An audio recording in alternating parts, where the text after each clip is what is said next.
Security committee نے یہ فیصلہ کیا کہ اب کور کمانڈر صاحب سے بریفنگ لی جائے. یہ پروونشل اسمبلی ہے, یہاں چیزیں قاعدے اور قانون کے تحت چلتی ہیں اور آئین کے تحت چلتی ہیں.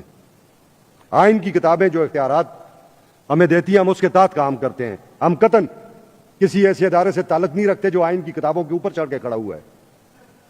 ہم نے کور کمانڈر صاحب کو جو لیٹر لکھا ہے, کور کمانڈر صاحب اس صوبے میں فورسز کو کمانڈ کر رہے ہیں, پاکستان کی فورسز ہیں, تو بیرون ملک سے نہیں آئی ہوئی, اور اس صوبے کے اندر کوئی بھی کام ہو رہا ہے اسے یہ صوبائی اسمبلی بھی دیکھ سکتی ہے.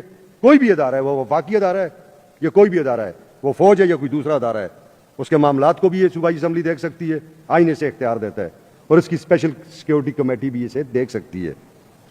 اب آپ نے بات کی کیوں نہیں کوئی نہیں ایسی بات, سارے مانتے ہیں, قانون کو مانتے ہیں. جب انہوں نے نہیں مانتا انہوں نے مارشل لا لگا دیتے ہیں, جو کہ اس ملک کو بہت دفعہ دیکھ چکے ہیں. تو انہیں لگ جائے گا تو کوئی نئی بات نہیں ہوگی, مگر جب تک کوئی ایسی بات نہیں ہے تب تک ہمارا آئین ان پلیس ہے, اور آئین کے تحت ہی یہ چیزیں چلیں گی. اب کیا ہے جی, صوبائی اسمبلی کے رول آف بزنس 2025 آئین پاکستان کے آرٹیکل 67 اور 127 کو ملا کے پڑھیں, قاعدہ 223 اس کے ذیلی قاعدہ 3 کو پڑھیں. یہ کمیٹی ہر اس معاملے پہ غور کر سکتی ہے, اور قاعدہ 209 کے تحت ہم کسی کو بھی ان کیمرہ بریفنگ کے لیے کہہ سکتے ہیں, وہ کور کمانڈر صاحب ہیں یا کوئی اور ہے. یہ کوئی ایسی بات نہیں ہے, کور کمانڈر بھی پاکستانی ہے, پاکستانی فورسز کو وہ لیڈ کر رہے ہیں, اور ہم بھی پاکستانی ہیں. ہم اس صوبے کے لوگوں کے منتخب کردہ لوگ ہیں. آج ایسٹ انڈیا کمپنی کا وہ ٹائم نہیں ہے